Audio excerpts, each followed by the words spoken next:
Fala, galerinha. Seguinte. Ô, abençoado, não faz esse barulho não. Bora lá.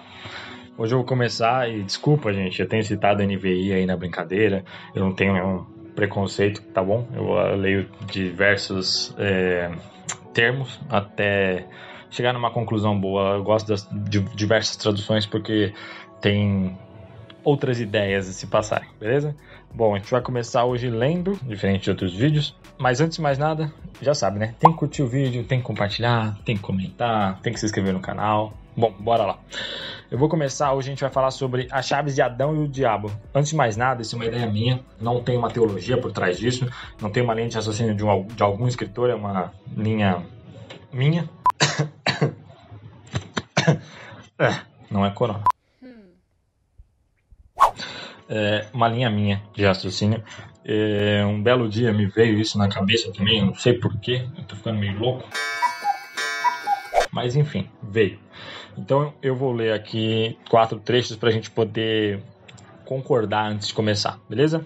O primeiro deles está escrito em Romanos 3:23, porque todos pecaram e destituídos estão da glória de Deus, certo? Em Lucas 4, do 5 ao 7, vai estar escrito: Então o diabo o levou para um lugar mais alto e num instante lhe mostrou todos os reinos e disse: Eu lhe darei todo este poder e a glória destes reinos, porque isso me foi entregue e posso dar a quem eu quiser.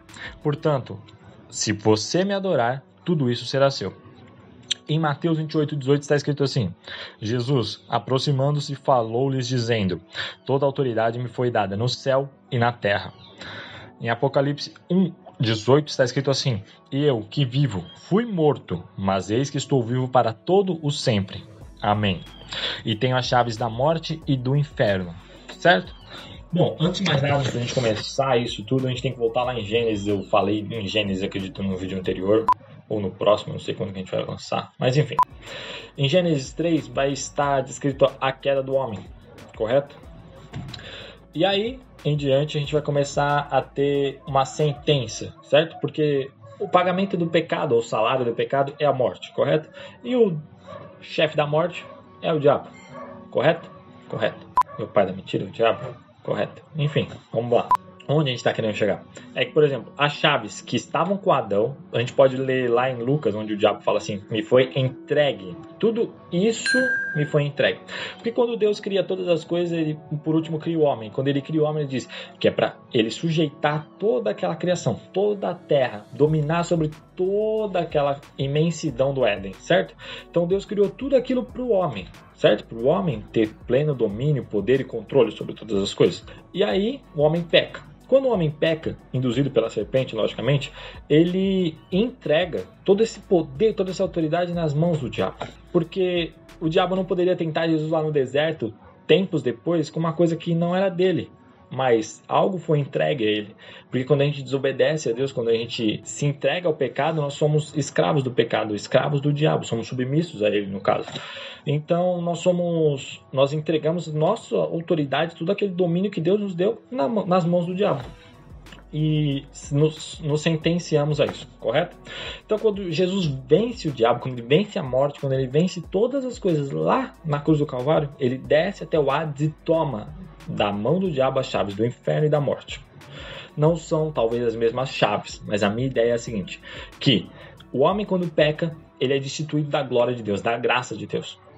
E aí ele perde todo esse domínio para o diabo. Mas aonde nós vencemos? Em Jesus. Quando Jesus vence, em Filipenses vai dizer que ele é submisso, obediente a Deus e obediente até a morte, e morte de cruz. Então, quando nós somos obedientes a Deus, quando nós nos atentamos às coisas que Deus quer que nós façamos, nós conseguimos alcançar de novo esse domínio sobre as coisas, porque Deus instituiu Jesus para ter o domínio nos céus e na terra, e que todas as coisas fossem reconciliadas em Cristo. Então, quando nós adoramos a Cristo, quando nós reconhecemos a necessidade de um Salvador, nós estamos novamente sendo conectos a Cristo e conectos ao Pai, certo? Então, o diabo não pode mais controlar a nossa vida, o diabo não pode mais controlar os nossos erros ou jogar na nossa cara todas essas falhas. Ele simplesmente tem que ficar submisso aos pés de Jesus. E nós somos ligados a Deus através de Jesus.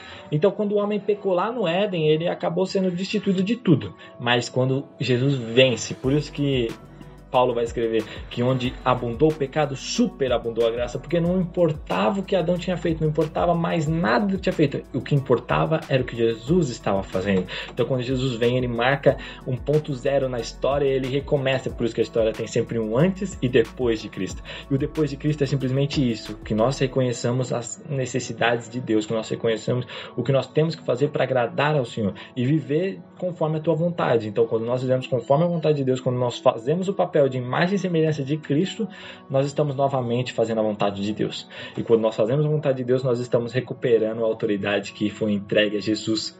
Na verdade, a autoridade que estava com Adão foi entregue ao diabo, e depois o diabo passou para Jesus, porque Jesus é o alfa e o ômega, aquele que era, que é e há de vir. Então, como o escritor Hebreus disse, nós temos que avançar firmemente e crentes, sabendo que a vitória está em Cristo. E não importa o que nós façamos, não importa o que nós tenhamos feito, o que importa é o que Cristo fez. Então, o que nós temos que fazer? Ser imagem e semelhança de Cristo. Como Paulo diz, sejam meus imitadores como eu sou de Cristo. Sejamos imitadores de Cristo e retomemos o domínio sobre todas as coisas, certo? Então, não importa onde você parou, não importa onde você está agora. O importante é que você avance, sempre tendo por certo que a nossa vitória está em Cristo. Correto? Bora lá.